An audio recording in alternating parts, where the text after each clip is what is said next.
Naintindihan ni Shinigami ang pinanggalingan ng karahasang pinaggagawa ni Bilsain, ngunit para sa kanya wala pa ding kapatawaran ang kasalanan nito. Sinabi naman ni Bilsain na wala siyang pakialam sa anumang iniisip ng ating bida, dahil ilang saglit lang maging siya ay magiging kaisa na din ng ulegang liquid form. Aminado si Bilsain na malakas ang balang ginamit sa kanya ni Shinigami, ngunit naisip din niyang ito na ang huling alas nito at wala nang kakayahan pang maulit ang atake. Pinagpalagay din ding ulegang liquid form na ang balang iyon ay kinakailangan ng matinding ANF at sa kasalukuyang lagay walang kakayahan si Shinigami na mag-ipon ng ganung lakas. Habang pinagmamasdan ng humahanggos nating bida na sabi ni Bilsain sa isip, na mas mapapadali ang kanyang trabaho sa lagay ni Shinigami. Gayunpaman hindi siya basta nagpakampante at sinabing kapag plinanong pumalaw ang atake ni Shinigami, nakalimitang taktika ng mga tao paniguradong hindi ito magiging madali kaya't uunahan niyang i-regulate ang kanyang paghinga. Sinimulan niyang palibutan ng nakakadiring likidong kapangyarihan si Shinigami, at kaagad lumitaw ang napakaraming Bilsain sa kasabay-sabay na sinabing papatayin nila ang Kaiki King at ang ating bida. Kaagad na pangiwit si Shinigami at iwinasiwas ng basta ang kanyang espada upang depensahan ang sarili. Ngunit kahit anong gawin niya wala siyang laban sa teamwork ng napakaraming kalaban, kumikilos ang mga ito na parabang iisang tao lang sila kaya't inakala ng ating bida na bunga ito ng matagal na pag-ayensayo. Sinabi naman ni Bilsain na magkakarugtong ang kanilang kamalayan, dahil sa kanilang kakayahang kumonekta sa pamamagitan ng sound wave. Bagaman may pailan-ilan siyang natatamaan at nahahadyap ng espada, alam ni Shinigami na hindi niya kayang patayin ang lahat ng mga kalaban. Matapos maging liquid form ang ilan sa mga ito, agad nilang hinawakan ang paa ni Shinigami upang pigilan siyang kumilos. Napalingon na lang sa ibaba ang ating bida at napangiwit matapos saksakin ng napakaraming mga bastardo. Bumulwak ang dugo sa bibig ni Shinigami saka siya nawalan ng malay, habang nakatarak pa din ang dimabilang na mga espada sa kanyang katawan. Sa kabilang banda sabay-sabay namang humagalpak ng tawa ang mga bastardong demon, saad pa nito na hindi nila hahayaang muling mabuhay ang ating bida dahil sa kaalaman tungkol sa kahinaan nito.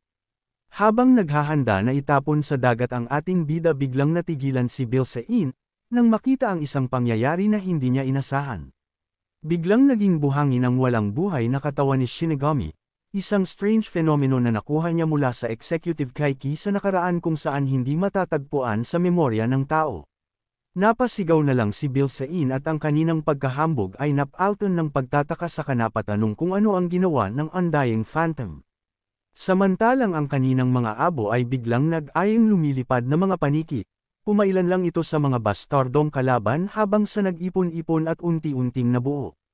Matapos ang ikalimang yugto ng pagiging isa ni Nas at Shinigami, naging posible ang isang special move at nagpakita ang totoong anyo ng Undying Phantom. Sinabi ni Nas na lumuhad ang mababagong insekto sa kanyang harapan at pinatutukuyan nito ang napakaraming Bilsain. Hindi naman agad nakaimik si Bilsain nang makita ang pagbabalik ng mortal niyang kaaway, nataranta siya ngunit pilit na pinapakalma ang sarili at iniisip na hindi permanente ang pagkabuhay ni Nas. Nakangising sinambit ni Nas ang salitang mamatay na ang mga insekto, samantalang nagmatigas naman ang gluttonous demon at hinamon pa ang kakayahan ng dating Kaiki King. Patakbong sumugod ang mga alipores ni Bilsain upang atakihin si Nas, kaya't gamit ang Kaiki Phenomenon Sunstorm Blood World ay agad ding dumpensa ang Undying Phantom. Ang inakala nilang Shemling depensa ang tumapos ang napakaraming Bilsain sa isang iglap lang, dahil ang bawat maliit na piraso ng buhangin ito ay nakasusugat na blade. Tumawa ng malakas si Nas habang nasa gitna ng umiikot na animoy ipu-ipong Sunblade, saad pa niya na babalte niya ang lahat ng bastardong mga kalaban. Upang makabawi sa lakas pinagsama ni Bilsain ang tatlong katawan at ginawang isa, ngunit baliwala ang galaw na iyon nang biglang lumapit si Nas nang hindi man lang niya namamalayan kasabay ang paghawak sa kanyang mukha. Inactivate ni Nas ang Kaiki Phenomenon Stellar Navigation at sa isang iglap ay hinigop ng malakas na puwersa ang buong katawan ng isang Bilsain. Natulala naman ang iba pang natitira nang gamitin niya ang teknik na hinihigop sa anumang uri ng matter, alam nilang isang maling galaw ay maaari silang mahigop lahat. Nakangising pinagmalaki ni Nas ang kanyang bagong kakayahan na maihahalin tulad sa mga Diyos, na ayon sa kanya ay hindi inaasahan ng bastardong gaya ni Bilsain. Gumana naman ang pang-iinsulto at pang-iinis ni Nos sa mga ito, matapos lumabas ang nagngangalit nilang mga ngipin. Sinugod ni Nos ang 4 pang natitira at walang awang pinagtatagpasan ng ulo, wala namang magawa ang mga ito kundi ang umiwas sa abot ng kanilang makakaya. Gayunpaman sinabi ni Bilsain na kahit anong gawin ni Nos patuloy lang silang mabubuhay muli at dadami. Nang madinig yun biglang naisip ng Kaiki King na suriin kung gaano katotoo ang pinagsasabi ni Bilsain. Nagpalit siya ng anyo at naging dambuhala at nakakapangilabot na Red Wolf. Nang makita ito imbes na matakot ay napangisi pa si Bilsain na para bang hindi pa haharapin ang kanyang katapusan. Sinabi pa niya sa utak na sa lagay na iyon siya na ang panalo. Sa nakaraan ng atake ni Bilsain si Nos ay wala siyang kalaban-laban. Ayon kay Nos ang liquid leafy form na gaya ni Bilsain ay kakaibang nilalang, magpapakahirap lang siya kung papatayin niya ito kaya't bigla siyang nag-ibang anyo, at walang pag-aalinlangang sinakmal ng buo ang Gluttonous Demon. At dahil si Water ang kahinaan ng Undying Phantom na siya ding kahinaan ng Gluttonous Demon, bigla na lang siyang nakaramdam ng matinding pananakit ng dibdib matapos kainin si Bilsain. Wala siyang kamalay-malay na nag-imbak si Bilsain naving si Water sa tagong bahagi ng katawan nito, matapos mainom ang lahat ng iyon doon na talo ng Gluttonous Demon si Nos. Kaya't sa kasalukuyan nang makita niyang nilamon ng Red Wolf ang isa sa mga Bilsain, napangisi siya at sinabing natanggap na niya ang kanyang pagkapanalo. Bigla naman siyang natauhan ng itanong ni Nos kung ginamit ba niyang uli ang dating patibong na ginamit niya. Matapos mainom ang seawater mula kay Bilsain nagbalik ang dating anyo ni Nos, kasabay nun ang muling pagpapakita ni Shinigami at inamin niyang patibong lang ang lahat ng iyon upang gamitin ni Bilsain ang seawater na nasa kanya. Gulat na napanganga naman si Bilsain matapos malamang nahulog siya sa bitag dahil sa kanyang kapusukan. Ayon kay Nos may butas ang kanyang puso kaya't sandali niya itong itinanggal, bagaman ganoon hindi pa din siya naaalis sa bingit ng kamatayan. Napangisi na lang si Nos sa kasinabing paka ng lahat ito ni Shinigami, ay natatawa na lang siya matapos siyang gawing pain. Sinabi ni Shinigami na walang nagbago sa kanyang ginawang hakbang. Doon napagtanto ni Bilsain na habang hindi pa naaabot ni Shinigami ang revival, sandaling ginamit ng Undying Phantom ang kanyang katawan upang magkaroon ng oras. Iba man ito sa Infinite Pro-Life Ration ng Gluttonous Demon, alam ni Bilsain na walang oras para ma-awaken ng tuluyan si Nos, dahil hindi pa buong naaayos ang puso nito. Samantalang ang totoong anyo naman ng Gluttonous Demon ay ang pakalat-lakat na mga likido, alam niyang mas magiging madali ang pagpatay sa ating bida kung magagawa niyang makalapit sa ganoong anyo.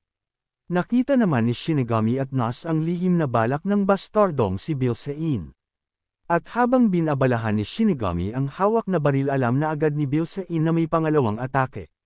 Ang pinagsamang lakas ng Goddess Bullet at Kaiki Phenomenon sa unang pag-atake ni Shinigami ay napinsala ng matindi ang Gluttonous Demon, bagaman posible pa din ang Infinite Pro-Life Ration ni Bilsain hindi na ito magiging madali dahil kakailanganin ito ng matinding ANF. Direktang pinatama ni Shinigami ang pangalawang bala sa likidong nakakalat sa sahig, nang sa ganun ay mahirapan si Bilsain na muling kumalap ng enerhiya. Gayunpaman hindi naman nangamba si Bilsain dahil alam niyang kahit na maubos pa ang katauhan niya, ang bahagi ng nayang liquid form ay nagkalat pa din sa buong Earth at walang sino man ang makakapatay dito. Ramdam niyang hindi pa siya doon natatapos gayunpaman ang nagkalat na mga katawan ni Bilsain ay kasalukuyang mahina, habang nagpapalakas batid ng bastardong Gluttonous Demon na malaki ang tayensa na mahanap siya ng mga kalaban at tuluyang maglaho. Higit pa dito ang maaaring mangyari sa kanya sakaling maaga ng grupo ni Shinigami ang Sid Rock, dahil kapag wala iyon hindi siya babagsak sa lupa kahit na maging isa pang ulan. Magiging malaking suliranin para kay Bilsain sakaling mapatay ang lahat ng Gluttonous Demon na nandoon, ngunit hindi niya maaaring ipahalata ang pag-aalala sa ating bida. Sinabi ni Bilsain na papatayin niya ang ating bida bago pa ito magpakawaka ng pangatlong bala. Sa kabilang banda nasa gitna din ng matinding laban si Captain Kuden, hinaharap niya ang pinakahuling general ng Gluttonous Demon. Naglalaban ang dalawa at ibinibigay ang lahat ng lakas dahil doon nakasalalay ang kanilang buhay. Nagngangalit naman ang ngipin ng pangit na kay Mira Demon nang magawa siyang makita ni Kuden kahit pa ginamit ang abilidad na invisibility. Tumigil naman ang dalawa nang sinabi ni Kuden na may bagay siyang nais malaman. Itinanong niya kung bakit sinusunod ng mga ito ang Gluttonous Demon, dahil kung ang nais nila ay mas alba ang lahi ng mga Kaiki dapat na sinas ang kanilang sinusunod. Sinabi naman ng Chimera Demon na hindi niya kailanman matatanggap ang hari na nagnanais na mamuhay sila kasama ang mga mangmang na tao. Sinabi pa niya na ang mga Kaiki ay nabubuhay upang lumunin ang lahat ng nasa planeta, nang sa ganun magpatuloy ang kanilang evolution at maging mas malakas. Galit pang saad ng Chimera Demon na ang pamumuhay kasama ng mga tao, ay naglalayo sa kanila sa tunay nilang layunin. Naningkit naman ang mga mata ni Kuden ng mad-inig ang walang kwentang katwiran ng pangit na general.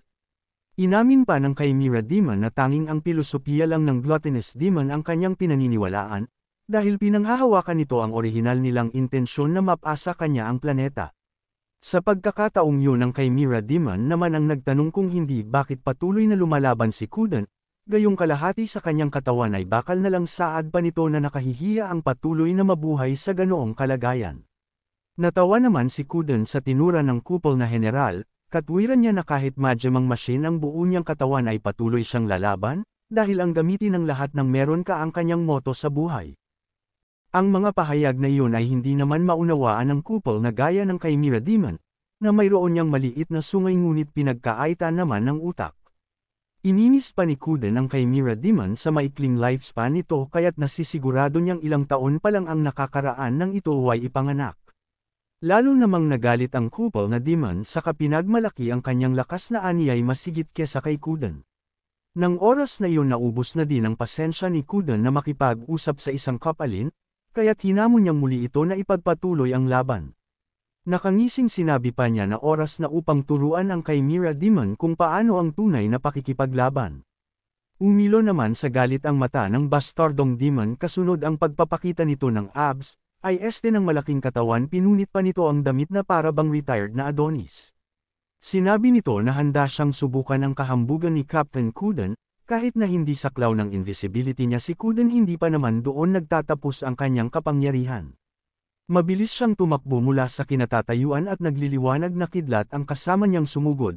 Hindi naman nagpatalo si Kuden at nakangising sumugod din upang salubungin ang malakas na boltahe ng kapangyarihan ng Chimera Demon. Nang malapit nang magsalpukan ng dalawa biglang napangisi ang Chimera Demon at inisip na nanalo na siya sa laban. Inakala niya na nakafocus si Kuden sa unahan samantalang hindi ito ang kanyang aatakihin. Direkta siyang sinalubong ni Kuden tanan ang dambuhalang armas, ngunit nasa isip ng kupol na damang siya ang inkarnasyon ng Mist at Beast na may kakayahang linlangan ang sino mang kaharap. Ibinagsak naman ni Kuden ang dambuhalang armas sa katawan ng mapanlinlang na demon, at nawasak naman kaagad ang huwad na katawan nito. Walang ano-ano'y lumitaw ang demon sa likuran ni Kuden upang umatake, at nang inakala niyang maiisahan niya ang captain agad siyang pinahinto nito at sinalag sa pamamagitan lang ng isang daliri. Napanganga sa gulat ang kupol na demon matapos ang ginawang pagsalag ni Kuden, hindi na siya nakakilos pa matapos gamitin nito ang Kuden-style neutralizing force. Bumwelo naman ang captain at inihakbang ang isang paa sa pinakawalan ng mechanical power lightning demon crushing fist, sa isang atakeng iyon nawasak ang katawan ng general at sumambulat sa harapan ni Kuden. Sinabi ni Kuden na kung inipon ng kupol na general ang kanyang lakas para sa isang atake at hindi gumawa ng mapanlinlang na hakbang, baka nagkaroon pa ito ng tayensa na matalo siya. Hiwalay na ang ulo sa katawan ng kupol na general ngunit patuloy pa din ito sa pagsasalita, kitang-kita ni Kuden kung gaano ito nagsisisi. Sinabi ni Kuden na ang kayabangan at kahambugan nito ang dahilan ng kanyang pagkatalo. Saad pa niya hindi dapat nagwakampant ang Chimera Demon at inilabas ang lahat nitong lakas sa isang atake. Pinangaralan pa niya ang naghihingalong demon na hindi dapat ito magpigil sa pinakahuling atake. Ginamit ng Chimera Demon ang huling lakas upang itanong kay Kuden, kung bakit hindi nito harapin ang Gluttonous Demon gayong napakalakas niya. Napangisi naman si Kuden at sinabing malinaw naman na ang trabahong iyon ay nakalaan kay Shinigami. Sa kabilang banda nang paputukin ni Shinigami ang baril at tumama ang bala sa liquid liqueform malapit sa kanya, nagsimulang makaramdam ng ang bawat isang Bilsain. Dalawang bala ang ginawa ni Shinigami at Asuka ng magkasama, ang una ay ang Durja at Sekhmet naman ang ikalawa. Walang kaalam-alam si Bilsain sa mga ito kaya't naging kampante siya, huli na niya napagtanto na ang balang ito ay nagtataglay ng lethal poison.